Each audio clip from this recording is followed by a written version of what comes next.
ladies and gentlemen, I am the Alchemical Rabbit, and welcome back to Total War Warhammer 2. Today, we are certainly not leaner, but we are meaner and greener. We are going to be starting Grom the Paunch. We are going to be doing this on the Vortex campaign, and we are going to be doing it at normal difficulty. I'm going to assume if you are here, you are at least a little familiar with him, but in case. Stones that guard all elven souls grow faint. Althwan is weak, still reeling from a ferocious greenskin assault. It barely survived. The grim warden of Torivres has not rested since driving back the green invasion. Prince Eltharion must be prepared. There will come a day when the Goblin King returns. It is only a matter of time. Or it is today. For in the desolate Southlands, a war of unimaginable power brews. War boss Grom, most feared and most colossal of all goblins, has long craved a second chance to annihilate the asshole. That time is now. Althwan will drown beneath a green tide. There must come the war to end all wars. But Grom's horde will meet a wall of unstoppable Asur might. Eltharion will defend his homeland until his dying breath. This is his vow. The Grim Prince and the Goblin King. Two souls sworn to vengeance upon each other.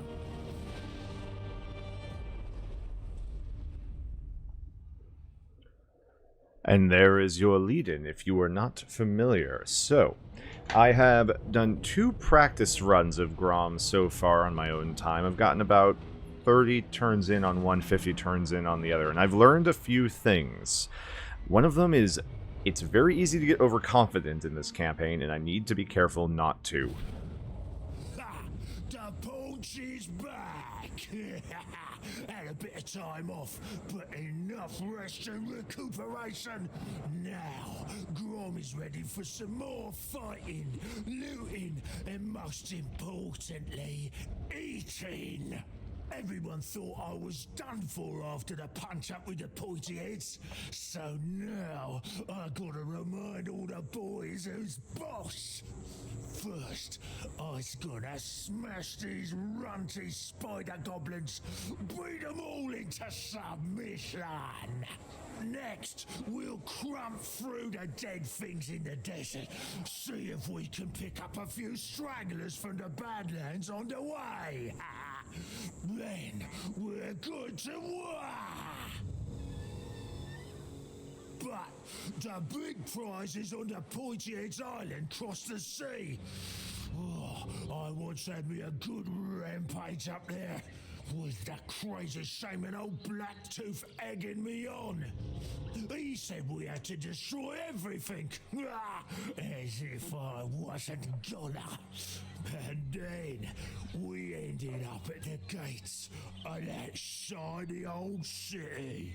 Yeah, the loot was good, but the fighting was better. We had us a right good scrap.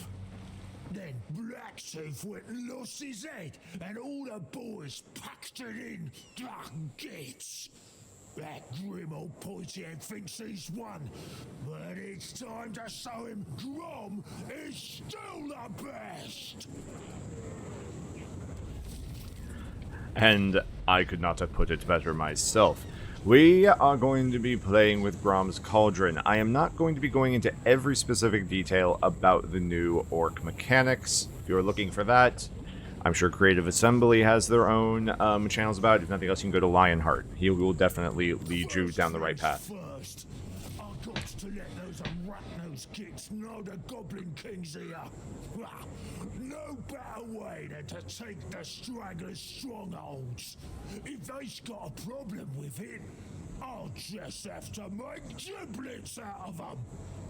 Indeed, and we've received our first mission. Oi! Oi! Time to throw your considerable weight around, your immensity. Biff the Zoggin tribe right out of their homes. Show them Gitsu's boss, eh? Let the whole world know Grom the Paunch is back. So yeah, so we are going to take Arachnos. We have our first troll hag. We have the Fishy Tittlemuncher, which I think is the default name and is a wonderful name. We're going to put him in here immediately. She will help with replenishment for the army and give him some magical kick. And we're just going to go straight for Mount Arachnos. Now, something we're going to see very quickly in this campaign is Grom feels very overpowered at the beginning of this campaign. Very overpowered. The buffs he is throwing on goblins is insane. So we're going to actually auto-resolve quite a bit and move quickly at the beginning. We are going to loot and occupy, because we are going to try and shoot this area off, get them into rebellion, and immediately get some more scrap and fightiness out of it.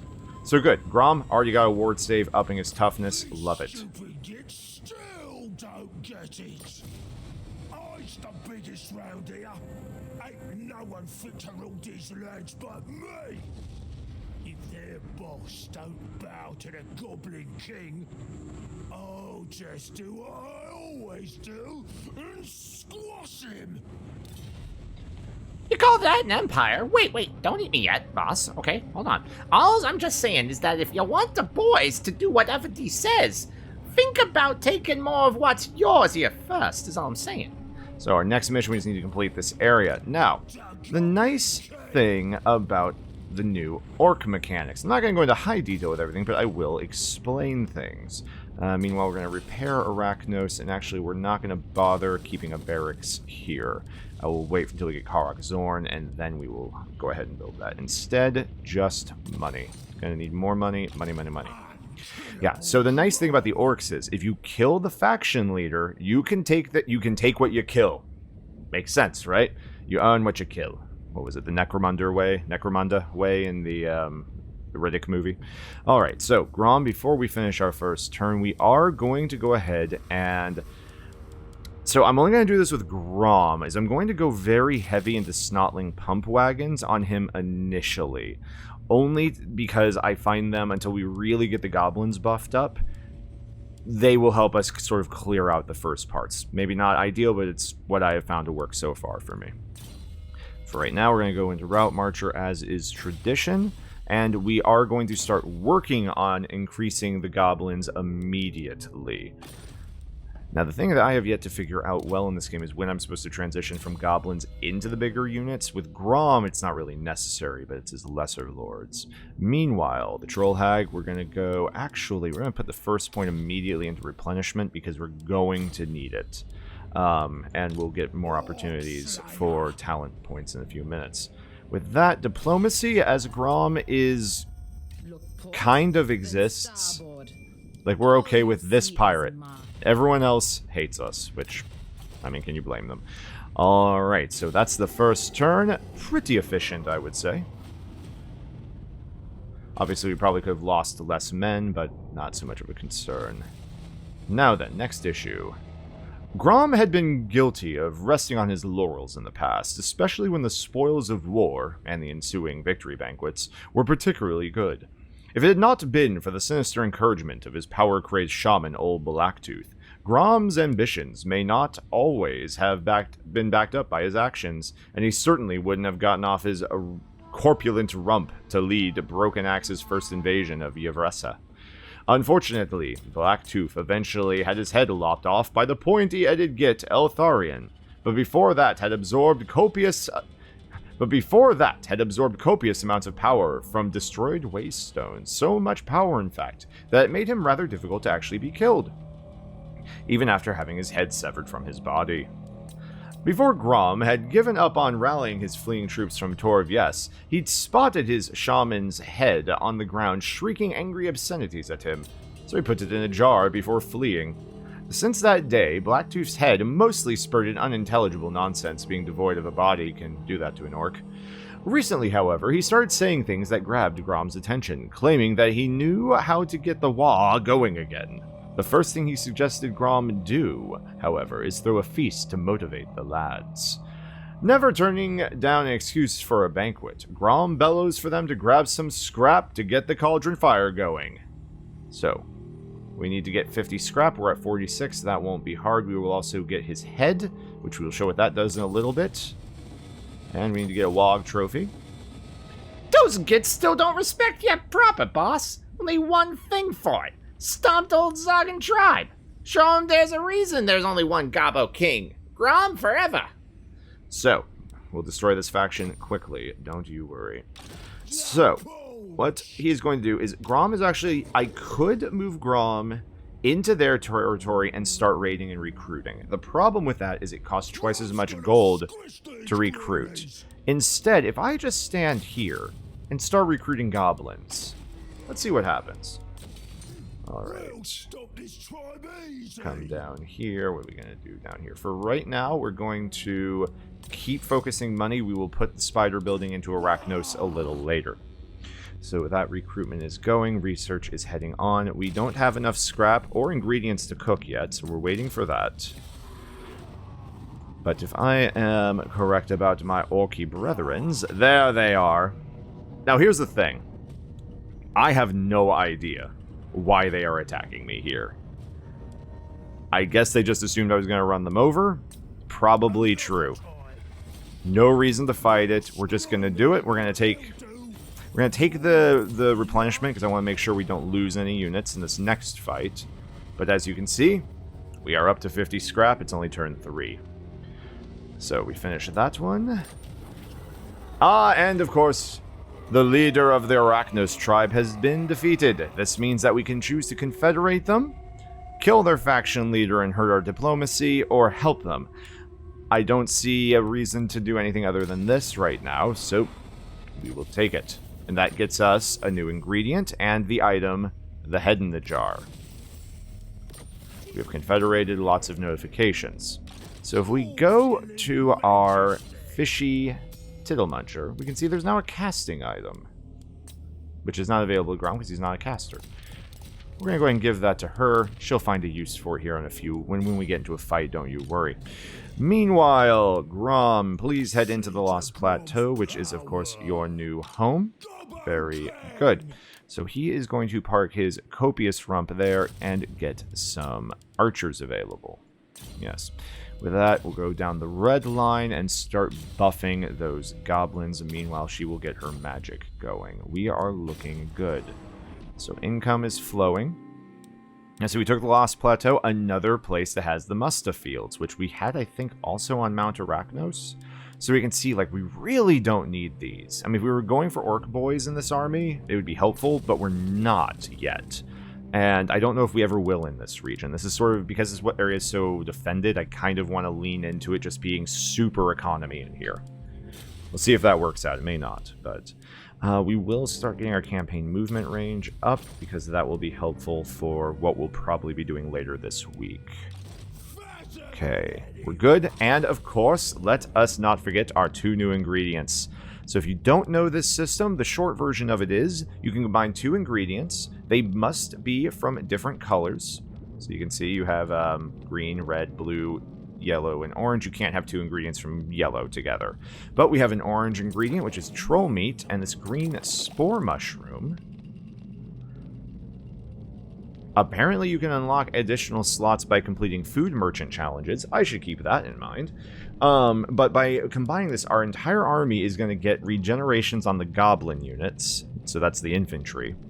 And we're going to gain some reputation towards the Wog and basically help our growth. So just very good early game stuff.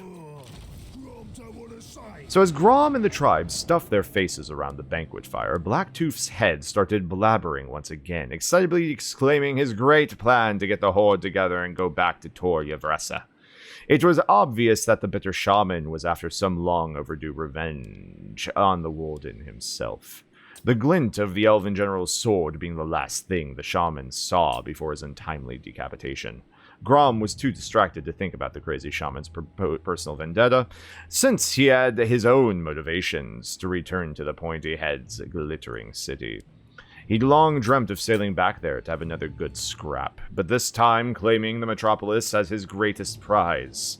And of course, holding the banquet to end all banquets in his own triumphant honor. Before Grom could shove a bit more of the cooked carrion into his massive gob, Blacktooth's head drew his attention to a food merchant, who had shown up nearby in the lumbering form of a troll hag. Grom couldn't immediately figure out how, but the shaman suggested that perhaps the troll hag could help him. In any event, Grom was always enticed by the possibility of sinking his teeth into any new exotic things they might be selling. So we have cooked. Very good. The merchant has not shown up yet, but they will soon.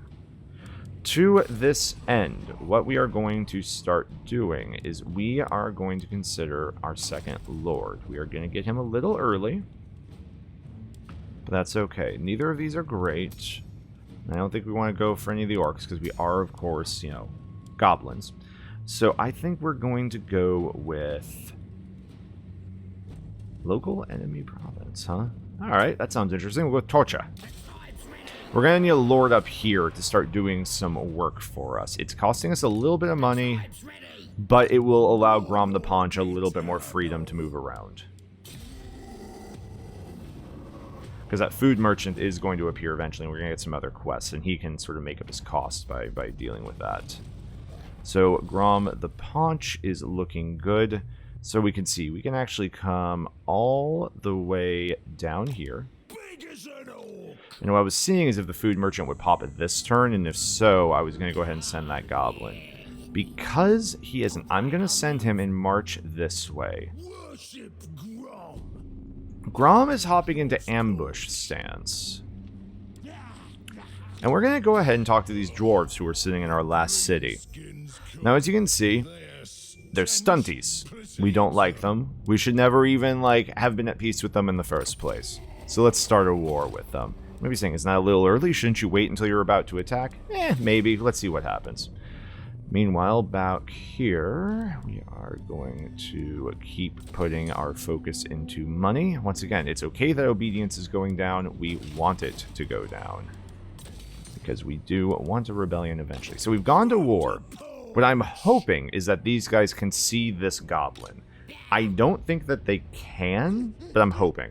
If I create him at the Lost Plateau, this would have worked better. I was, once again, hoping for a food merchant. It didn't happen. I was off with the timing. It's probably going to pop on turn 5.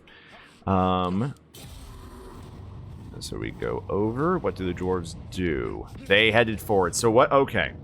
This is something I have found with the AI. If you are an experienced Total War player, you know this. But declare war on an enemy. Place a target of yours, such as a single lord or very weak army, in their line of sight. Put them into march or raiding. Either will be enough. And then put an army in between in ambush. The AI always goes for the obvious trap. It allows for moments like this, where we have the wrap, and they are all dead. We're just going to take the recovery. And there is the food merchant. Very good. Not ideal, because we were off by a tiny amount, but you know what, we'll get it next time. Meanwhile, Grom down here, who's feeling mighty fine, is going to go to the city that they were guarding. He's going to run it over with another auto-resolve. This is what I'm saying about it is easy to get a little overconfident with Grom. And we're going to loot and occupy this one. And so we're on turn 5, and we hold the entire region. Bam.